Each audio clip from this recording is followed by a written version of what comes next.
All right, and it is 7:28 p.m. Monday night, so let's roll. Meg Johnson. Hey everybody, so great to be with y'all this Monday night. We have a special speaker that we are going to introduce and do a little Q&A tonight for this intro few minutes, and that is Craig Colbreth, who is one of the leaders on our team and is just amazing. Craig, would you pop yourself off mute for a few minutes and share with us a little bit about your story and how much weight you lost with Optavia? Sure. Hey everybody. So I started this journey July of last year, and from July to November lost about 70 pounds. Yay! And then sometime in September, it was like the end of September, so basically exactly a year ago, I decided to pay it forward and decided that this was a huge gift and I wanted to share it with others and be able to encourage them and experience this joy and freedom that I've experienced with other people too. So that's kind of. I love that. Craig, so that, I mean, every time you tell your story, my mind just blows. And y'all, will you comment below if you are just shocked by her results? She lost 70 pounds in about 5 months is what she just told us. If you were not doing the math, because I'm not great with math, but y'all, that is incredible. Her results were phenomenal, and just really shows that she went all in. She did not hack anything. She was not 5-in-1-ish. She was 5-in-1. So Craig, would you come off mute and just tell us, how has Optavia changed you?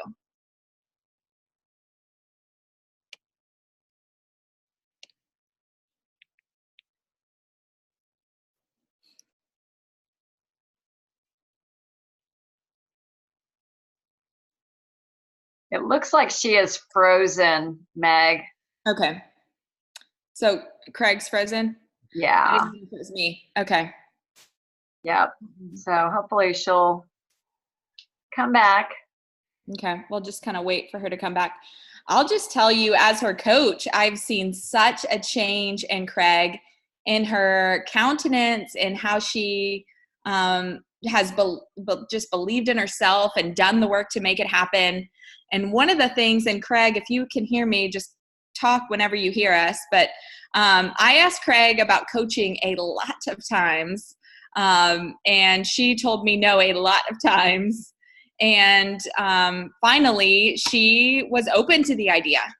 And Dee, if you see her come back on, let me know. I'm back. Okay, awesome. Sorry. No, internet, right? Technology doesn't solve problems. Me too. So Craig, would you mind sharing with us, why did you say yes to coaching? I know I just shared with everybody, you said no a lot of times, but why did you end up saying yes?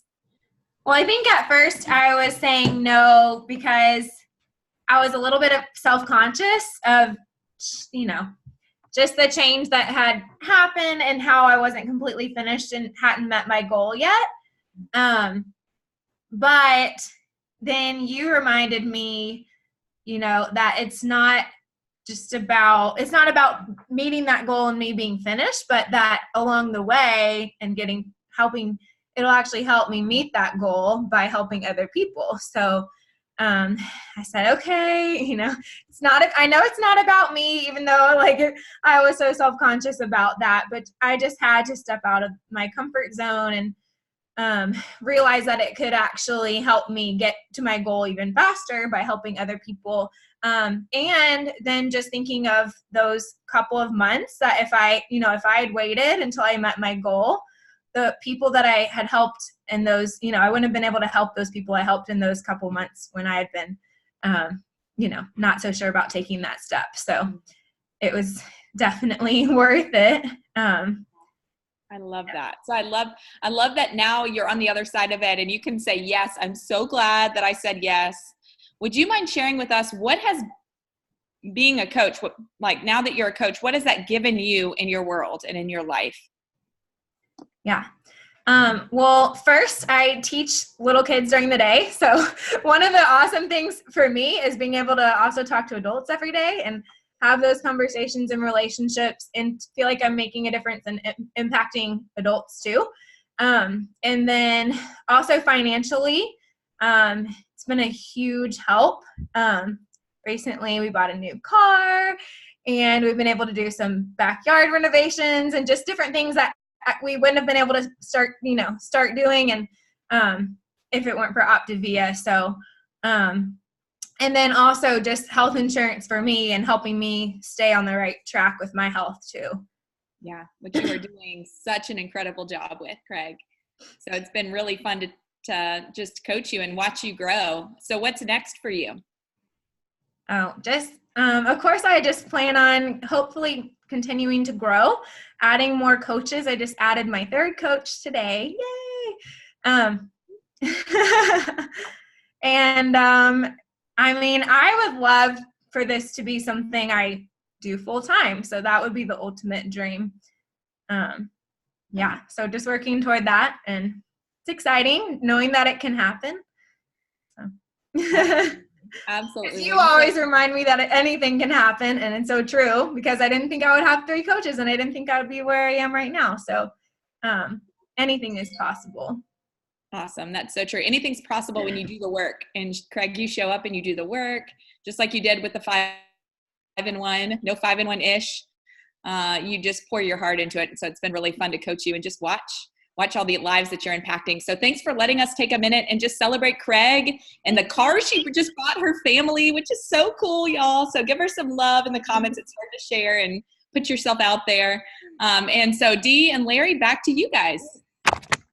All right. Thank you, Meg. Hope you guys are liking. What we really want to do is connect as a community, you guys, and spend this little bit of extra time together. And this was Meg's idea. She's so great at building community and really wanted to just spend this time. And so there'll be a variety of things that we're going to offer. So always tune in. I'm hoping to make it a little different each time. And interesting, I was asked by my coach today, like, what do I enjoy the most about this business? And I have reached a point that my joy is helping coaches, and helping coaches, every single one of you guys, by, everybody, has a different coach. They may be their sponsor, but nothing brings us greater joy than to hear a story like Craig's, right? Somebody who now, by helping others, and it only happens because we're investing in somebody else, that it's more freedom for her. It's more freedom. They can buy a car. They can do work on their house. She doesn't have to stress about these things. To be striving for leaving a job and being able to be with her family, or what's most important, like, that's what this is all about. So, so thanks for taking time, Craig, to share that with us. And if you're new, talk to your coach about what's possible, because this really is incredible what it can do for us with freedom on so many levels, purely by helping somebody else get healthy. So, all right. So you have anything to start us off with? Go for it. No? Go for it. All right. So we're going to be shaking things up a bit for us. Like I said, we really want to build as a community. And so we're going to continue tonight. There was a couple of really key things that were in the past 2 weeks of the Level Up Boot Camp. But then this is going to be more of your call. What do you guys want for your training topics, and how would you like to see these flow? And really maybe do some deeper dives, not only into the structure and the processes that we know what works so well, but maybe even some of the stuff that might be hard to talk about, like our fears or the things that trip us up, that block us. In the comments, if you think that kind of stuff would be helpful for you for moving forward, just let us know. And if some ideas start coming to you during this call, drop them in the comments. And Meg, maybe you can be writing them down if we don't happen to catch them. But what we're going to talk about tonight, two of the boot camps, because we didn't meet last week. Well, we met last week, but we were doing our celebrations. But there was a really great Level Up boot camp with Dan Bell on it, some great takeaways. And then they talked about integrating our clients and utilizing the celebration and tips calls for that. So let's just take a few minutes. I would love to hear from you guys what your takeaways or something that surprised you or you've been implementing from that particular boot camp. And you can either use the feature to raise your hand or just unmute yourself. Hey guys, it's Cassie. Hey, Cassie. Something that I really liked that she shared about the celebration call was incorporating that idea making it known to your clients, even in the health assessment, but definitely in the journey kickoff call.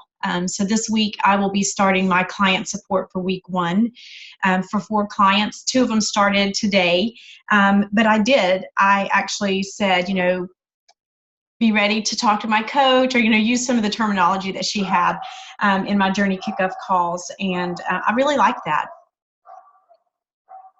Yeah, I mean, this is a fairly new, I would say fairly new for us to be integrating into our processes, but super effective. Julie Apple spoke on it the other day.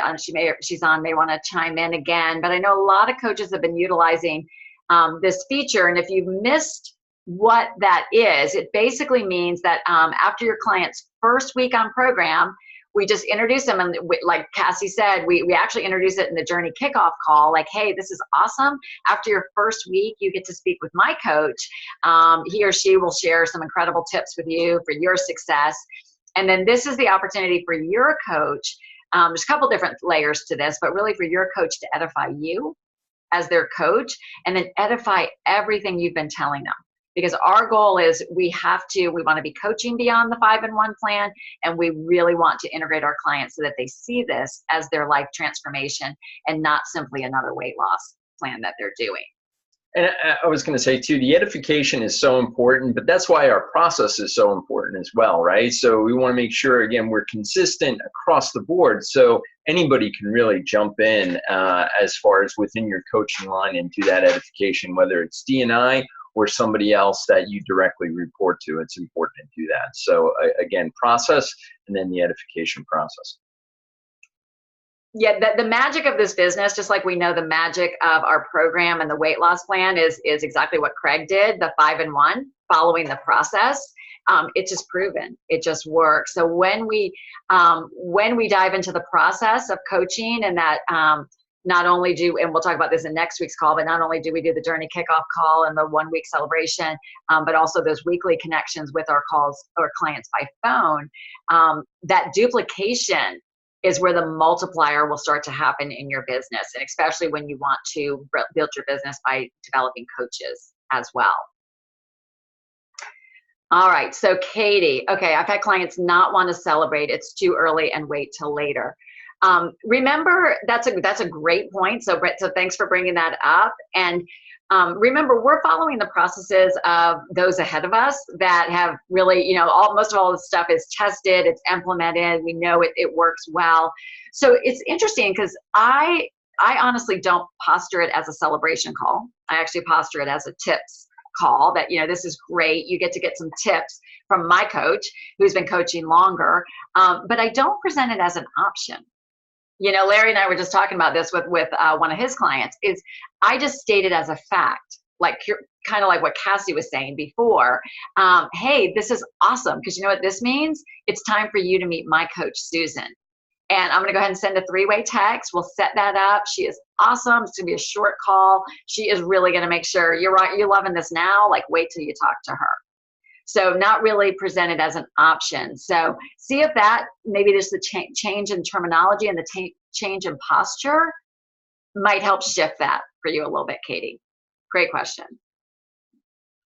Yeah, I think a lot of people, they're just they have fears of failure. And, so again, that term tips is, I think, a great way to, one, celebrate them as a coach, right? So you're going to congratulate them for making the decision to improve their health.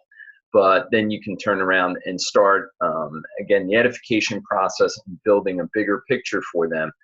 Just so in case, they need that next level coach, they know somebody else is there.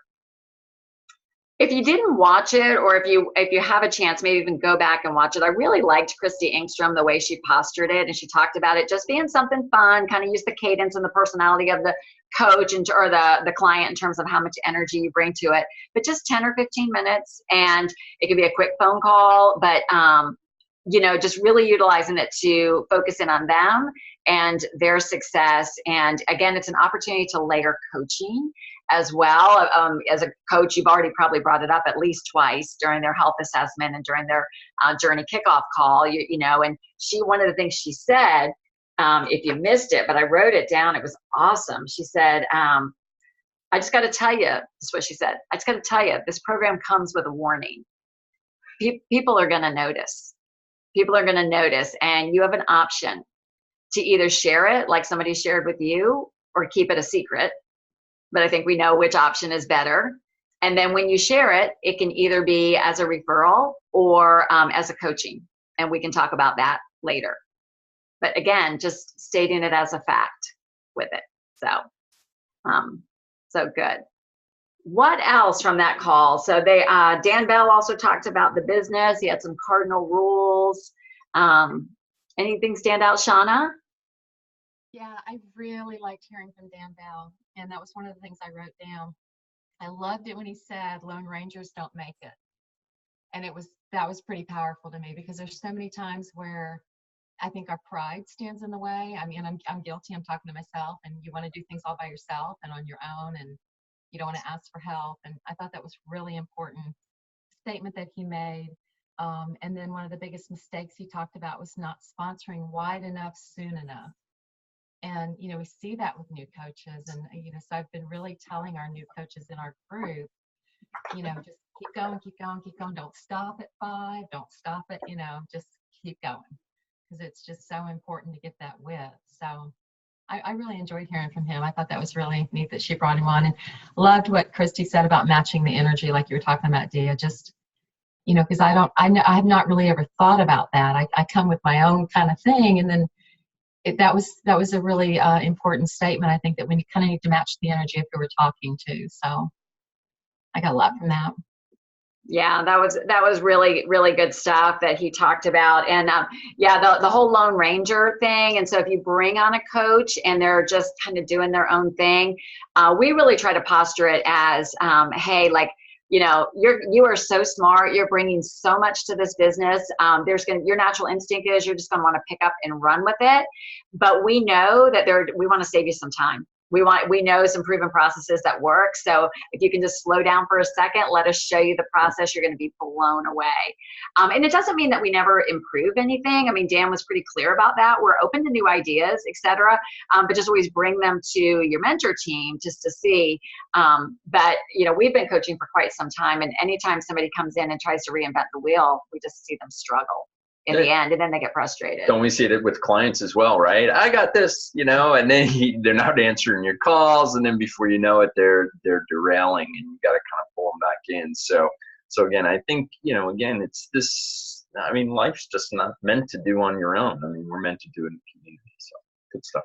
And that's just great reinforcement. Also, when I think, Katie, you had mentioned about the celebration call being early, we're looking to integrate our clients as quickly as possible into the other components, because there's going to be a struggle. There's going to be a struggle at some point, and the more closely they are connected with you, the more closely they are to this community, and invited to join us even on a deeper level. We're just trying to keep them in their lane as long as we can, as long as we can. So those were the big things, I think. And also I liked when Terry Miller and Dan were chatting a bit, and she said, remember that good is the enemy of great.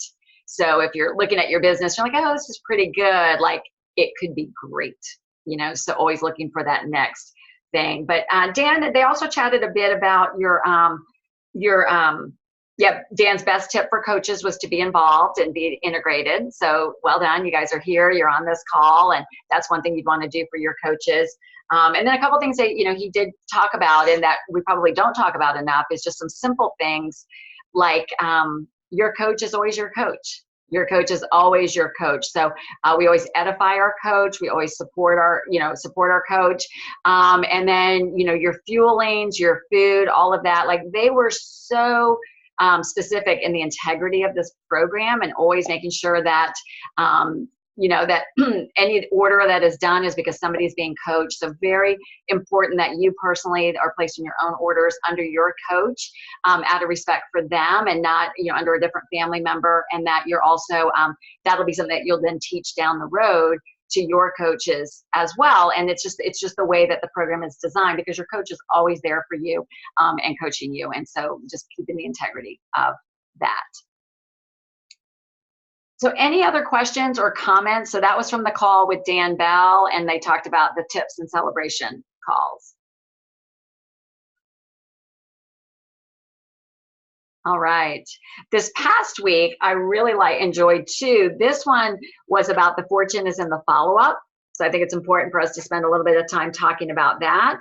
And then a really good description of what moving our clients to that once a week celebration call, that connection call you have with your clients, and how to make it a 10-minute phone call. So I would love to hear from you guys around that. I absolutely loved Johnny Schmidt and his actual like formula for doing the follow-up. I just thought, I mean, I'm going to write it down. I'm going to have it like on a sign on my wall. I mean, I loved it that there's a schedule, you know, and so he says, okay, within the first week do this, within the second week do that, bi-weekly, then monthly, and gave examples of messages that he sent. I just think all of it was great. And then how to turn a non-respondent into a respondent, because that has been an issue for me. Some people just kind of don't answer.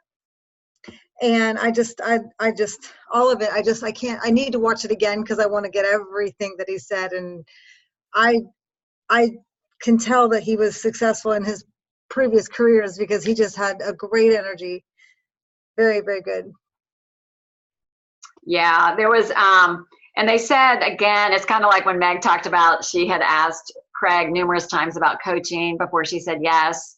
I know I asked Meg numerous times before Meg said yes to coaching. We probably all were asked numerous times, but they also said that about the program. So thanks for bringing that up, Debbie, about the program, that it takes generally 7 to 9 taps, they call them, but 7 to 9 touches for them to make that decision to move forward. But one thing I heard, did you hear when they said that when the person said yes to the health assessment, that they basically said yes to the program? It was just a matter of when that yes was going to happen. So yeah, I thought that was good.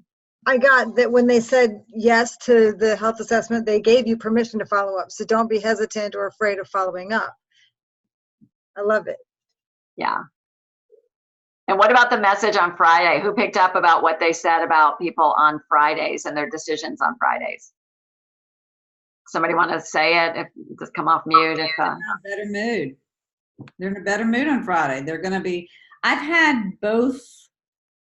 It's interesting. I followed up on Friday, and I've had some of that, but I've had a lot of people that are like going out of town. I don't want to talk about it today. I'll talk about it Monday. And so I've had kind of both of that. So I've tried it, and I found that I do better if I just follow up every day. And I have a certain amount every day, and I just kind of do it based on how long it's been, like a week kind of thing. But yeah, I thought that was interesting because, I mean, most people, that is true. They're in a better mood on Friday. So they're more likely to pick up the phone, possibly, you know, things like that. I liked how they said focus on how and what they are learning. And that's what I tried to do is focus on.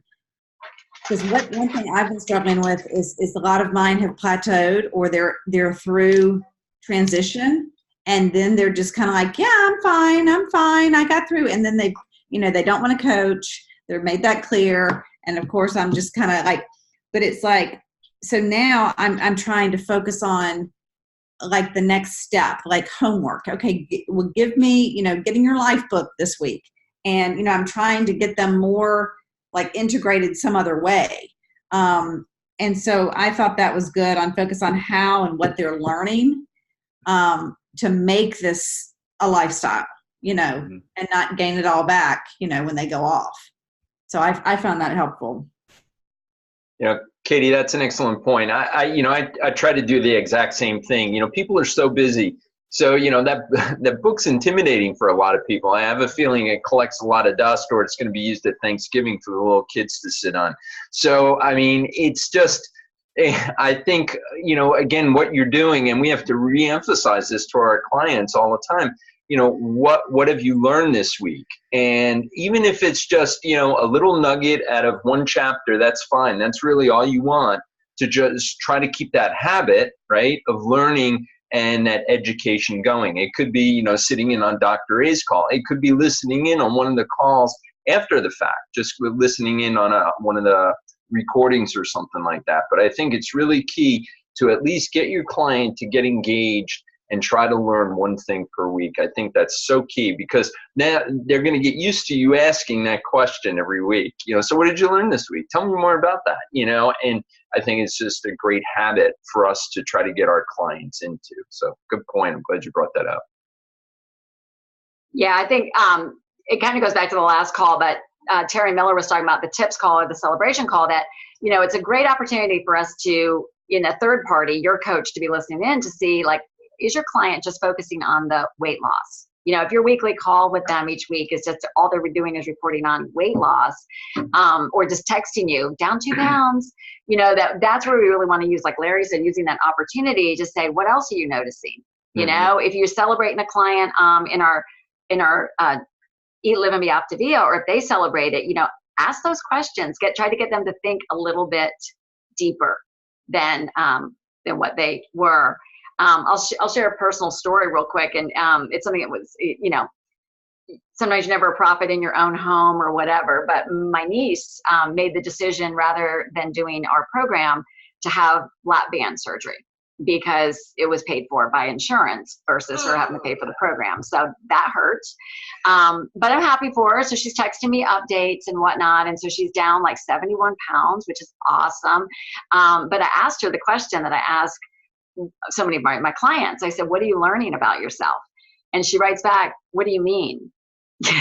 And I said, what are you learning, through this process? And she said, you mean what I can eat that doesn't upset my stomach?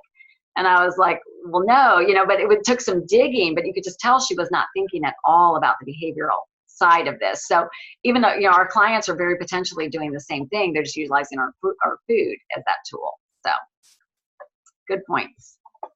Yeah, and I was just going to offer up too, as far as our clients, don't be afraid to challenge them. I mean, I think sometimes, clients come at us, they may, we were talking about Fridays are a good day. Well, Mondays may be a bad day, and they may come at us a little differently from that perspective. Don't be afraid to challenge them. I hate busy. I mean, I don't want to go on a rant here, but I hate the term, well, I was so busy this week, and, challenging them to say, busy not to take care of yourself or focused on your health, and so just kind of, dig in there, because again, busy is the new habit. I mean, it's a bad habit that they just say, oh, I've been so busy. And so challenge them on that. I think they'll appreciate it.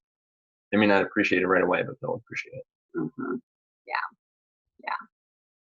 And usually what I'll do is take that a step further and say, wasn't it busy that got you into this position to start with? Oh, with your health, and so get them to revisit. Maybe we need to look at the busy to see what can be changed. So, well, very good. I know, let's move on just a little bit. We'd like to start getting, and we can also carry this into our Facebook group. But Debbie, you had, I know, posted 2 ideas for some future training topics. Do you want to just tell us what those were again? For some team discussion. If I can remember them. I know one of them was approaching people about coaching, right? Yeah, layering about coaching. Yeah, so I think that I am not doing it right. After all these years, I still don't seem to get it. So that I take the no, and I'm like, oh, okay, and I think I back off, and I think I'm almost afraid to annoy people by mentioning it again and again and again. And then I do have a couple clients that I'm like, that's probably not a good coach candidate. But so that was one of them. And I think I would love to, like, I know it's not, I mean, Dave Blanchard explained, it's not going to be one moment that all of a sudden everything clicks. But I would love to have like some kind of shift or something where I see things differently or understand things in a better way, so that I am more confident when I mention it. And do you know what the second one was? I think you had about kick fear in the face, like some pushing through fear. I don't know. I don't remember that. Okay. I could look on our page, I guess. Well, that's good. You want to chat for a second? Yeah, I'll address the first one as far as the coaches and listening for coaching. They're really, it doesn't stop. And what I mean by that is when we first bring on a client, we try to identify pretty quick, is there a financial need? Is there a job need, dissatisfaction with their current job? They wanna stay home with their children, whatever it is. So it's a matter of continuing to listen for those opportunities in the relationship. So when you're checking in with a client, so tell me, how was your week? And in that week, you may hear the stress of the job, you may hear the stress of the family, you may hear financial issues, whatever it may be. And you could always say, well, remember, I'm here for you. We've talked about coaching before. I can help you with that, if you want to go further. And so it's a constant. It's not a stop. It's not like you just put it out there. And again, habits, right? We're all about habits. Habit as a coach is to be listening for those cues in your conversations with your clients. And it does happen. You'll hear it in that conversation week to week. And what was the other issue? Kick fear. And fear. Yeah. I just looked. Okay, so I saw I wrote effective seed planting and kicking fear in the face. And so I do. Yeah, actually, those are kind of the same thing. I think that I not effectively planting seeds, and so I'm having the fear of bringing it up and stuff. And I just would love to be at a different place where I am. And I understand, watching somebody else and saying, oh, look what they're doing. I don't begrudge anybody their success. I just want to be like that, so it's almost like oh, come on, what do I need to learn, because I just want to, I know it's going to happen. I just don't know when. And I wish it was happening right now. Well, we can definitely do some deeper dive into that, Debbie. I think it's something that a lot of us here can connect with, and it really is a process, and just getting more comfortable with it, and then being okay with the no's or the maybe the uncomfortable silence sometimes. So would love to dive deeper into that. So we'll open this up in our coach group as well for your ideas. Thank you for your input. We really want this to be in service and of value to you guys, really looking to connect with you and just really provide what you guys need to help you move forward and achieve your goals and dreams. So we are honored, right? We're so blessed to work with you guys. Hope this has been a good experience for you. And thank you, Meg, for launching us tonight with that great interview with Craig. You'll have to tune in next week for our surprise. And hop on over to Dr. A. He's up next at 8 o'clock. Guys, have a great week. We'll talk to you soon. Bye.